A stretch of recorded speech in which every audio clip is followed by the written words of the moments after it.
It was a joy sitting with Melissa Ifill, licensed clinical social worker and therapist, speaking about healing from trauma.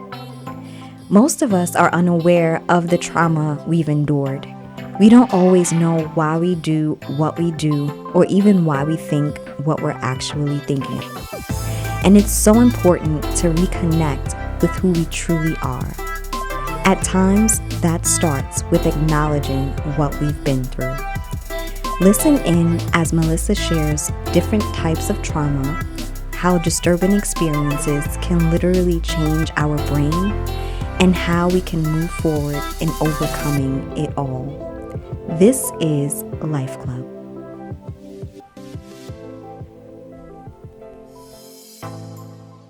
I'm Tashima Jones. Welcome to LifeClub. I genuinely believe personal development unlocks the door to the abundant and wonderful life we all already have. I also believe we must be intentional about seeking out that life in order to find and fulfill it. I am so grateful your journey of discovery has led you all the way here. Let's keep moving forward together. Once again, welcome to LifeClub with me, Tashima Jones. Hello. Welcome to LifeClub. Super excited to be here. As always, I am Tashima Jones. I'm here with my homegirl, Sunny, on the boards. How are you, Sunny? I'm great. How you feeling today? I am so well. I love your name because, outside it's not so sunny, but then having you here just makes everything sunny. So I'm grateful for your presence. I'm going to shine for you today. Yes. Today we are talking about healing from trauma. I really don't think many of us understand this term called trauma, at least for myself, because we always attribute it to something physical or violent or aggressive, and not really understanding that just the simple definition of trauma is going through something that's distressing or disturbing. That's simply what it is. And it wasn't until recently where I recognized my own trauma that I experienced in life. Joining us today is Melissa Ifill. Super excited to speak with her about the different types of trauma and, more importantly, how to overcome the effects of it. Melissa Ifill is a clinical social worker and therapist who is passionate about seeing people succeed and develop into their best self in spite of going through some of the most difficult things that life has to offer. Melissa specializes in helping clients develop coping skills to address the effects of trauma, such as anxiety, depression, and challenges managing various life transitions. Incorporating holistic wellness techniques into her practice, Melissa has been successful at helping clients develop and live out a clear vision for their life. The motto of her practice, "Your Vision, Your Voice," speaks to the partnership that she develops with her clients, keeping their thoughts and needs at the forefront of their care to create individualized plans for success. We welcome you, Miss Melissa Ifill, to LifeClub. Good afternoon. Yay, super excited to have you here. As always, we have the same 7, our rapid fire round of questions. Are you ready? I don't know how fast I'm going to be, but I'm ready. Awesome. Okay, what's your favorite song? My favorite song changes all the time, but right now my favorite song is Promise, the remix by Jagged Edge. I play that like every day. Oh, I like that song too. I was not expecting that, but I like that song. Every single day, yes. What's your favorite color? White. Okay, nice, simple. What's your favorite food? Anything Caribbean. So probably some jerk salmon. Yeah. I have to try that. This is the second time in the past few days that I heard about jerk salmon. I have to get on that ASAP. How do you stay healthy? Mostly I stay healthy in my mind. So I'm constantly mindful about the things that I do, the things I'm saying, how I'm feeling, and the impact that the things I eat have on that as well. So I really focus on being mindful every single day. That's good. That's good stuff. You're on the perfect show for that. What advice would you give to your younger self? Be patient. It'll come. All right, I need to write that and put it in the bathroom mirror. Be patient and it will come. Yes. Be patient, it will come. Yeah. If you could go anywhere in space and time, where would it be and why? Oh, this is a deep one. So I would probably go back to 1985 in Barbados with my mom. So my mother passed away a few years ago, and that was like the best vacation that we ever took. We went every year, but that was one of the last times we went as a child. So yeah, I would probably go back to that with her. Wow, I see it. Mm-hmm. That's good. Okay. And last but not least, in your own words, what is the definition of life? Every single day living. You know, life is what you make it. I think that we often feel like, you know, we have to be doing, you know, all of these things to be living life. But I mean, really living life, making mistakes, getting out there, trying new things, identifying what you want and doing it.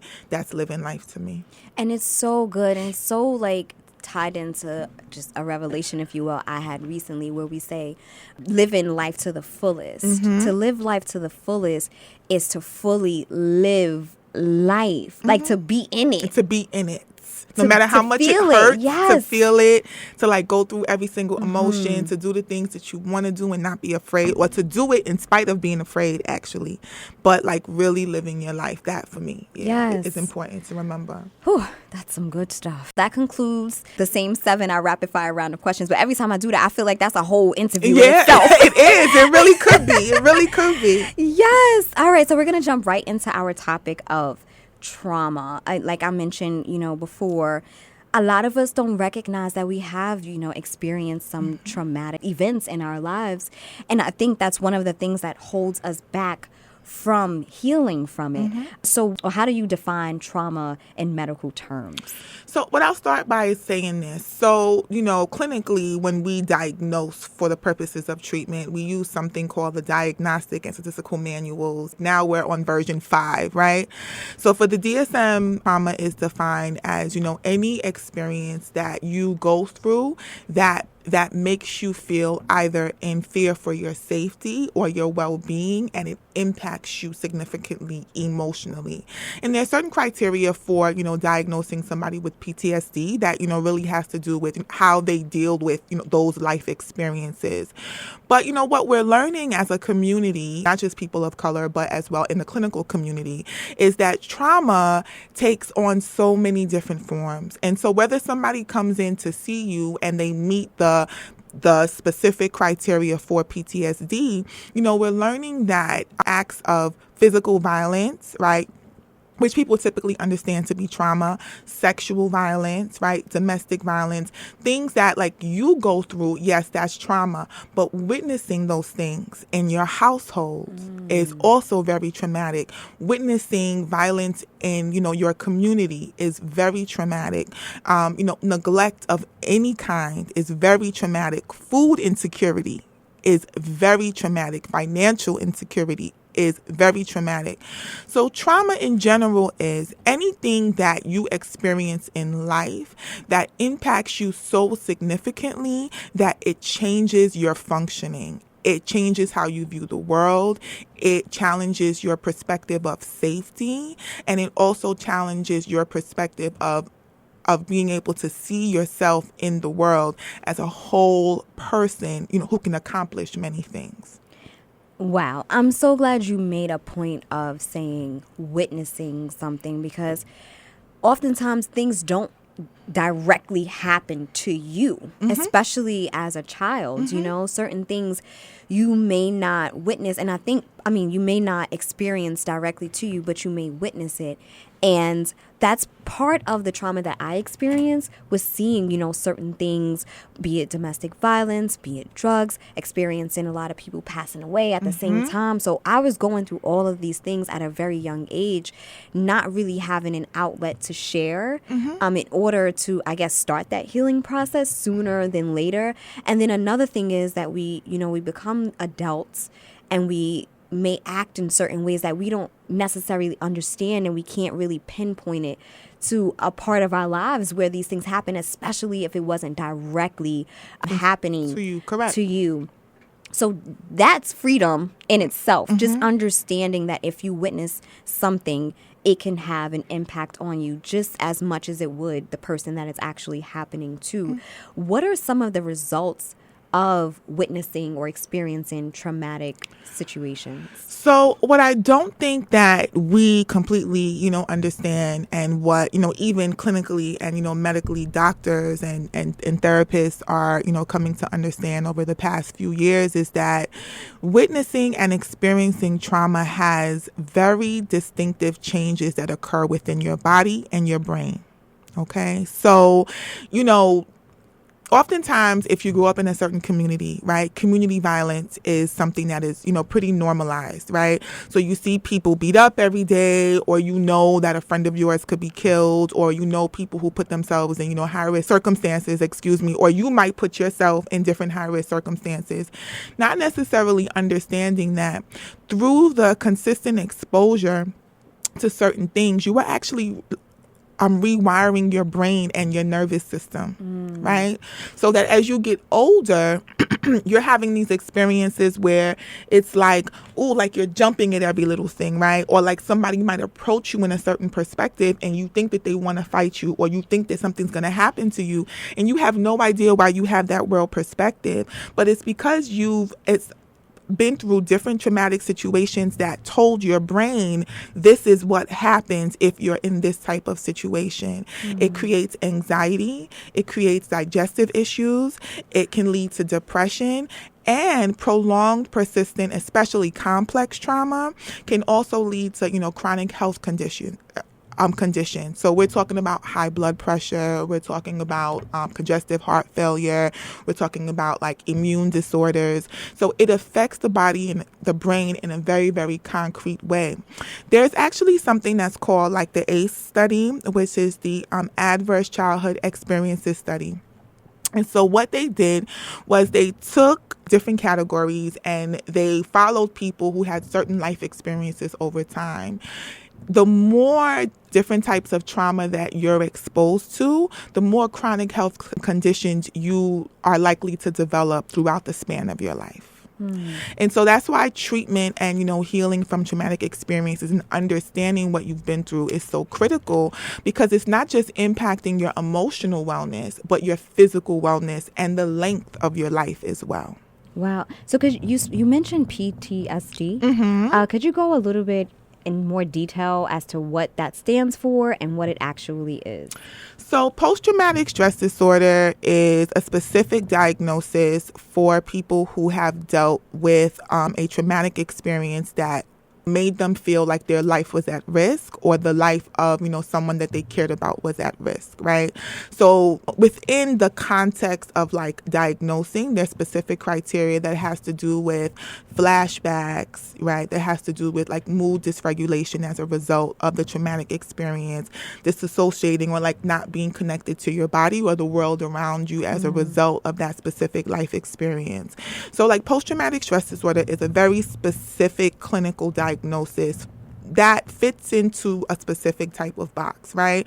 So if you were the victim of a, violent crime, especially like if a weapon was used, if you're the victim of a sexually traumatic event, if you witnessed domestic violence in your home, or you experience any sort of like, physical abuse as a child, those specific experiences typically fall within that category of, PTSD if you have certain reactions, right? But you can still be impacted by trauma and still have traumatic stress disorder or have different effects related to traumatic experiences without meeting the criteria for PTSD. Does that make sense? Yes. So PTSD is one diagnosis, but you can still have the effects of trauma even if you don't meet the criteria for PTSD. Okay. So going back to just the mind and rewiring the mind, it's interesting, again, just going back to witnessing something or experiencing something, as a third party, and the effects that it has on you when you just think about our communities in general, and you think about the things that we're exposed to as a culture, there's no surprise about this is a random story that I've been hearing. When keeping it real goes wrong. I think we get to a point where we feel like we have to stand guard. We feel like we have to always be on guard and defend ourselves to the point where our world becomes that. So the experiences that we've gone through early on in our lives reshapes how we treat people, how we engage with people, how we see ourselves even. Speak a little bit more about that, how going through something traumatic can change how you even view who you are as a person. What are those, I guess, the results of traumatic experiences on self-image in general? That's a very good question because there are different nuances to that, right? So if we look at what's in the media predominantly these days, everybody's talking about R. Kelly. Right. So, and I'm always hesitant to have this conversation because apparently for some reason it's a very polarizing topic, especially in the Black community. Sexual abuse is something that has obviously been going on in different communities for a long time. But I think that there's often this sort of discussion around young women who have experienced sexual abuse and if they grow up to be what others might deem to be sexually promiscuous, right? If they grow up to be involved in sex work, some people would, label them as being fast, right? So you're fast and like whatever happened to you as a kid, you deserved it, blah, blah, blah, blah. But what we know is that when you experience trauma at a very young age, if you think about what a child is like, really all you are is a receptor. Like you receive information and like based on, what you're receiving, that tells you how you should be. And it also tells you how the world is going to respond to you. And if those things have been harsh, right, or like hard for you, then you're going to respond to life in a very certain way, right? So if you've experienced constantly being communicated to that your body is for a very specific use, and that's it.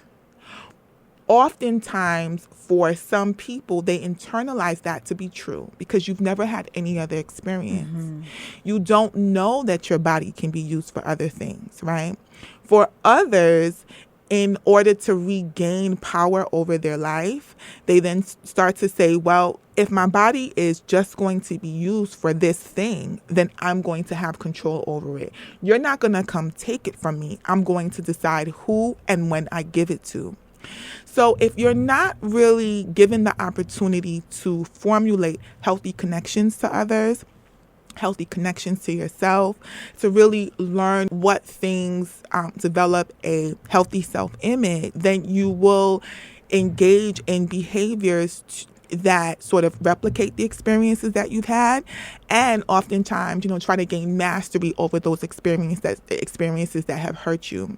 So when we're talking about community violence, right? I mean, oftentimes, I always have these conversations with my clients about this whole angry Black woman thing. Right? I was going to mention that, right? But I didn't want to be the one. We have these conversations often because I find that a lot of the young people I work with, or just women in general, really battle how to respond in especially professional situations because you don't want to be perceived a certain way. Right. But the reality is, if you're used to being in situations, especially if you grew up in a community where violence was prevalent, and you can have an act of violence perpetrated against you at any single point in time, you develop a certain way of functioning to prevent against that. So the hard exterior, right? That stoic face, right? Not feeling like you can be vulnerable and open and smile towards others. I remember being a teenager and going to high school, and you wasn't getting nothing out of me. I'm not smiling at you. I'm not laughing with you because that's an invitation, right? You would either think that I'm some sort of punk, or it's an older man trying to talk to me because I look friendly. So we have to really look at people not just through the experiences that we're having with them, but like think a step further where people are the way that they are for a reason. They're doing their best in that moment to protect themselves from something. And it might not feel good to us, but it's not always just as simple as, oh, this is how you are.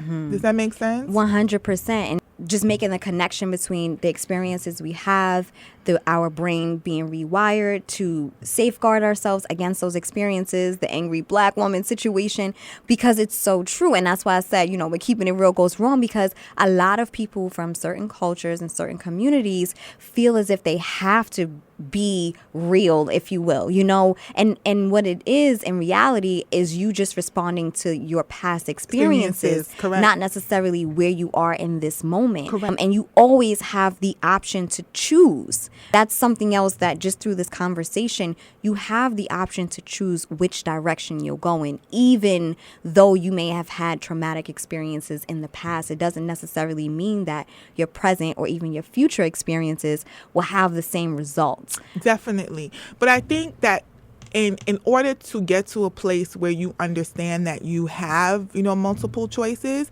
you first have to understand what you're doing and why you're doing what you're doing. So first off, so many of us feel like we just keeping it real. This is who I am. I feel like this, so I'm going to tell you, you know what I mean? So like we feel like that.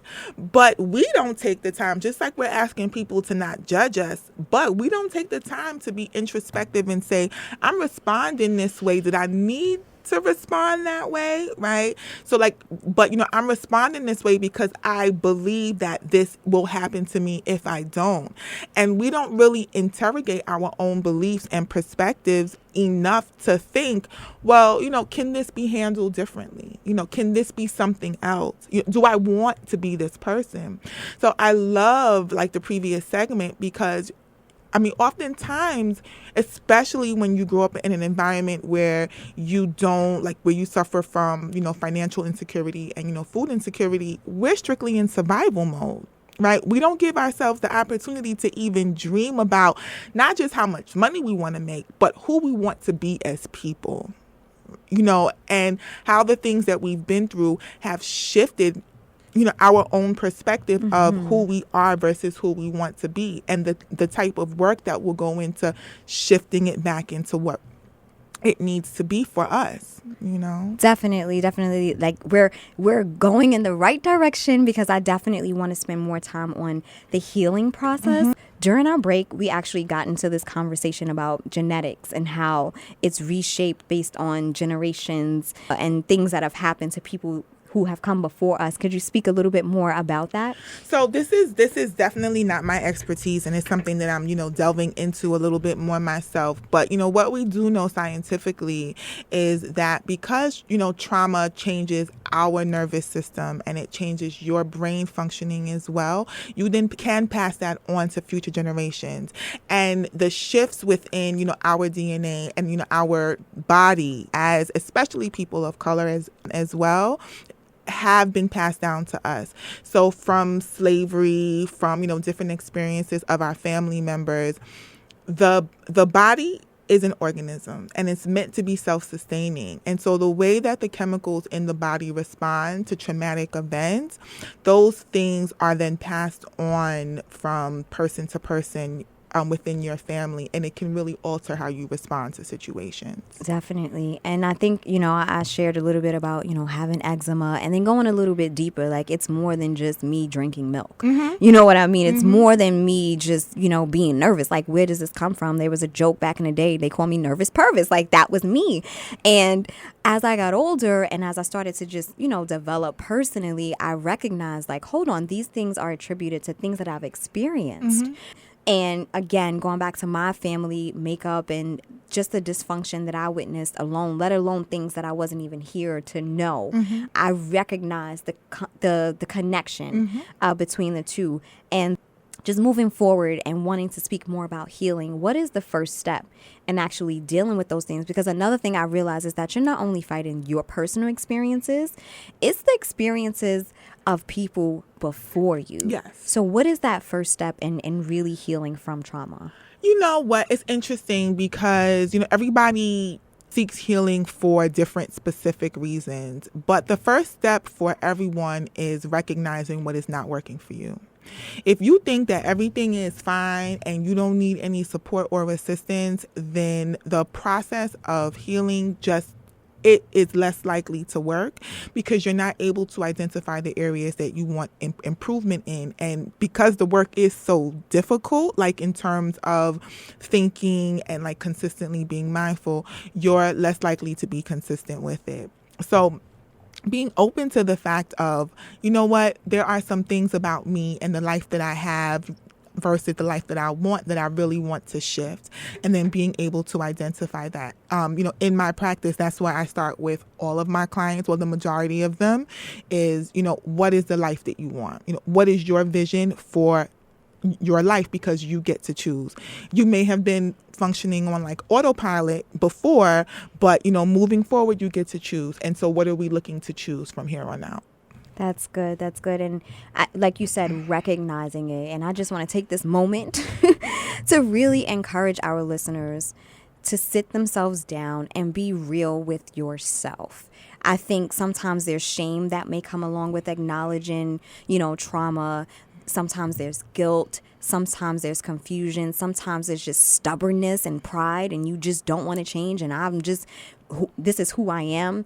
But if your life isn't peaceful and abundant and fruitful, then that is not who you are. And I hope my voice digs a little deeper into your consciousness and just gives you the encouragement to acknowledge that I've been through some stuff.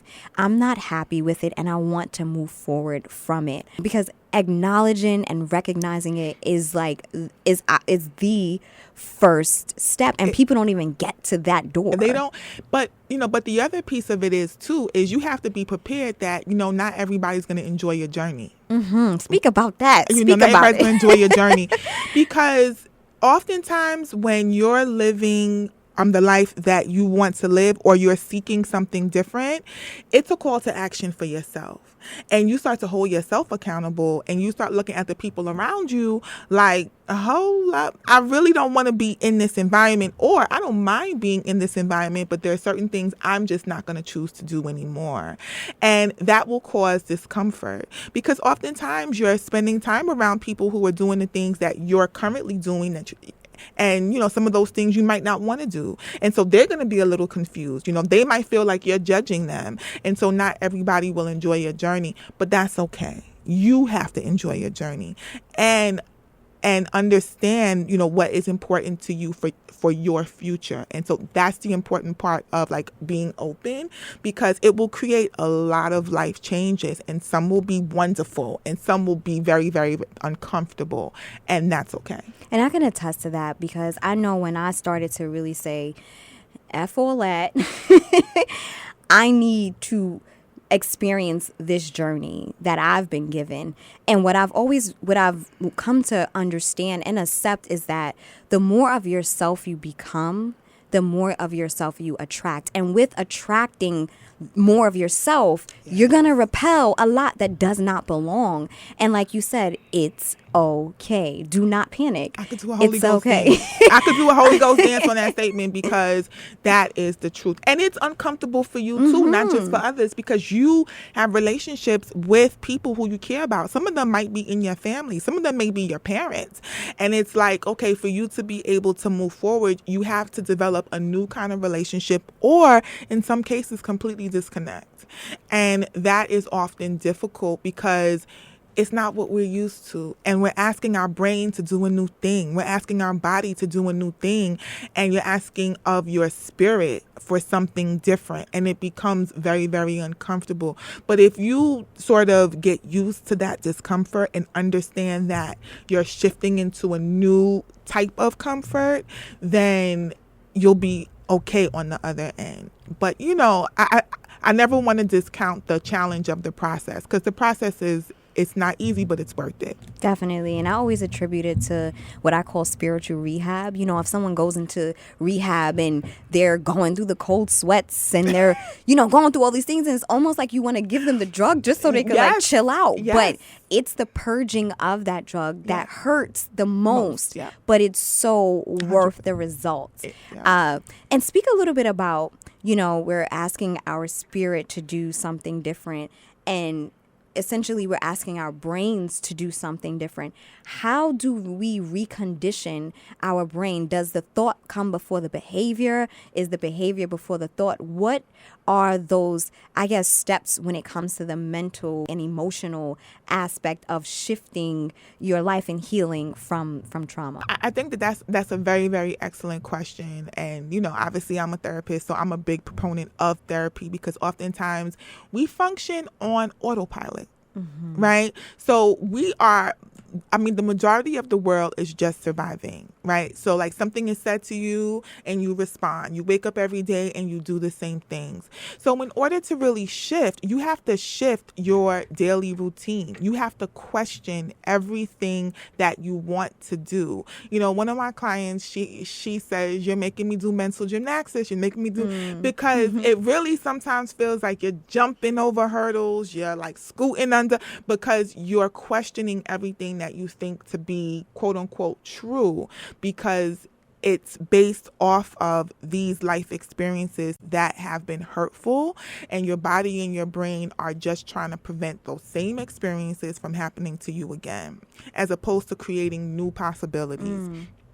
So mindfulness. I encourage mindfulness, and I also encourage journaling. Those are the two biggest tools I teach, new people who I work with, because once again, mindfulness encourages you to be aware of every single thought that you're having, right? To create new habits and to rewire your brain connections between interactions and behaviors. So what does that look like? Mindfulness. I wake up in the morning, and what does that even mean? That's a really people broad use that term a lot. Yes. No, it's really used, and it's like, what is the definition of mindfulness, or what does it look like? Okay, let me give you an example. Personal example.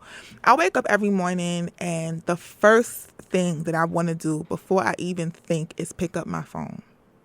Right? That's the first thing I want to do. The first app that I want to go to, the first two is Facebook or Instagram. Right? A few of us are guilty of that. Right. But I had to recognize that for me, when I'm doing that, I am not aware of what emotional state I'm waking up with, right? I'm not aware of what dream I had last night.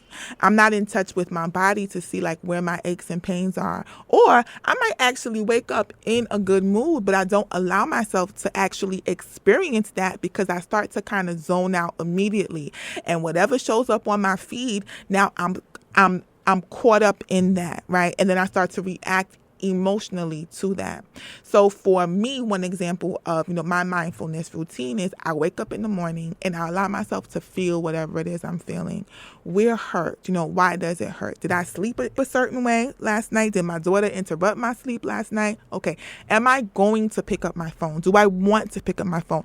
Not just picking up my phone, but am I going to pick up my phone? And if I'm going to pick it up, what's the purpose? Is this going to delay me getting ready in the morning, right? Is it beneficial to me? Also with your Instagram feed, one other thing about mindfulness that I do encourage as well is don't just mindlessly scroll, right? Really think about what's on your feed and the impact that it has on you. So I'm seeing this visual. Okay, what is it doing to my body, right? What is it doing to my mind? Is it making me anxious? Is it increasing my anxiety? Am I comparing myself to other people? What is happening, right? Whenever I'm doing something, what is happening, right? To me physically, emotionally, what's the impact? Is this the effect that I want it to have? And if not, what do I need to do different? It's really asking yourself those questions throughout every interaction throughout the day, throughout every time you want to just react. The food that you're eating. I'm choosing to eat carrots and hummus, or am I craving chocolate? If I'm craving chocolate, is it because I'm in a bad mood and I'm looking for that thing to make me feel better? Is it really going to make me feel better? Right? Not saying that you won't still choose chocolate, but then you'll be aware of exactly what you're doing and why you're doing it, and not just functioning on automatic all day. The idea is to take the automatic switch off and to be in manual drive so that you're controlling the car and the car isn't controlling you. That's good.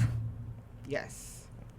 That is good. And the fact that you said before I even think, you made thinking a process, a reality, because there are times when we're not thinking. We're Most not of the time, really we're not processing anything. It's just out of habit or out of behavior or for whatever reason, not really considering the effects that not thinking has on us and the effects of the behavior that we are about to, decide to do, how that's affecting us. So the other piece of it is that if you've experienced significant trauma, especially if it's been complex trauma, meaning different types of traumatic events or experiences in your life, emotions are often overwhelming. So you don't really have the capacity oftentimes to parse out what it is that you're feeling. So you have this wave of something that that you really aren't even giving yourself the opportunity to name. But whenever that type of wave comes over you, you're used to reacting in a specific type of way, right? So you have the wave, you have your behavior. The importance of mindfulness is to say, I have this wave, right? There's something that does not feel good. Okay, I know I want to do this type of thing, but let me pause and identify what is this emotion. So I'm a somatic therapist, which means that I really encourage my clients to be in tune with their body. So one of the things is, okay, where are you feeling it? Is it in your stomach? Is it in your head? Is it in your heart? Oftentimes, we feel pain in our heart because we have some sort of disappointment or heartbreak or like disconnection that we're struggling with. But like, where is it that you're feeling it? Identify what you're feeling first. See if you can identify where it's coming from and then choose a behavior. It doesn't mean that you won't choose to react like the same way that you've been reacting, but at least you'll know why you're doing that thing versus just doing that thing. It then becomes a choice versus like a knee-jerk reaction all the time. Does that make 100%. Okay. And then you spoke about writing. I'm a big fan of journaling, and I was just speaking today, like I need to get back to writing more often. What type of effect does that have on a person? So there are a few different types of journaling. So I am a big fan of cathartic writing because often we have things that we're thinking about or struggling with internally that we really don't know how to put words to, or we talk ourselves out of before we get the opportunity to like fully have the experience. So cathartic writing is actually just writing, and then you see what comes out on the paper. That gives you the ability to really understand your thoughts in a very concrete way. And 95% of the time, people are surprised at, what's on the paper because we most of us don't give ourselves the opportunity to complete a full, like, emotion-filled thought because we squash what we're feeling based on our history, right? Someone told us that's not right, that's wrong, whatever. So like that's one type. The other type can be guided journaling. So when you have guided journaling, you have a prompt and it allows you to be mindful and focused on, one idea so that you can connect to that experience and not feel so chaotic with regards to your emotions. So what that does is it builds different connections in your brain to, pleasurable emotion. And you start to really understand yourself better. You understand what things will, drive you into a better like emotional state. And then you can more readily engage with those things versus the negative emotions that might overwhelm you. Oh, I'm just like, I am healing as you speak. And I wish I had like a whole nother hour to just have, like, I need to come lay on your couch. That's what I'm thinking about. I'm always prepared to come back. It's fine. We will definitely have you back. What is something that you want to leave our listeners with? You absolutely get to choose whatever life you want to have, however you want to establish your life, build your life. You get to choose. Nobody has to choose for you. Once you understand who you are, why you are the way that you are, it will really create the freedom within you to make choices about your life. And so you get to choose. So beautiful. I have to like replay. I got to go back, take notes. Because I'm not only the host, I am a listener, like Biggie would say. I'm not only the client. Anywho, thank you so much for being here. I definitely want to have you back. I'm definitely going to, just follow you. I might set up a few sessions myself. I'm just saying. What are some projects that you're working on? And then where can everybody find you? So, right now I am trying to develop, well, not trying, but I am in the process of developing a tool just to kind of help people work through their emotions. So that's my main focus right now. And the main way to find me is just on Instagram. So it's Melissa Ifill, LCSW. Melissa is Melissa. My last name Ifill, F is in Frank, ILL. LC, S is in Sam, W. That's my Instagram handle. That's where I am most of the time because I pick it up first thing in the morning. So. Before you think sometimes. Before I think sometimes. Thank you so much. I'm so grateful to have you here. Thank you. You have been, if you didn't help anybody else, you have helped me.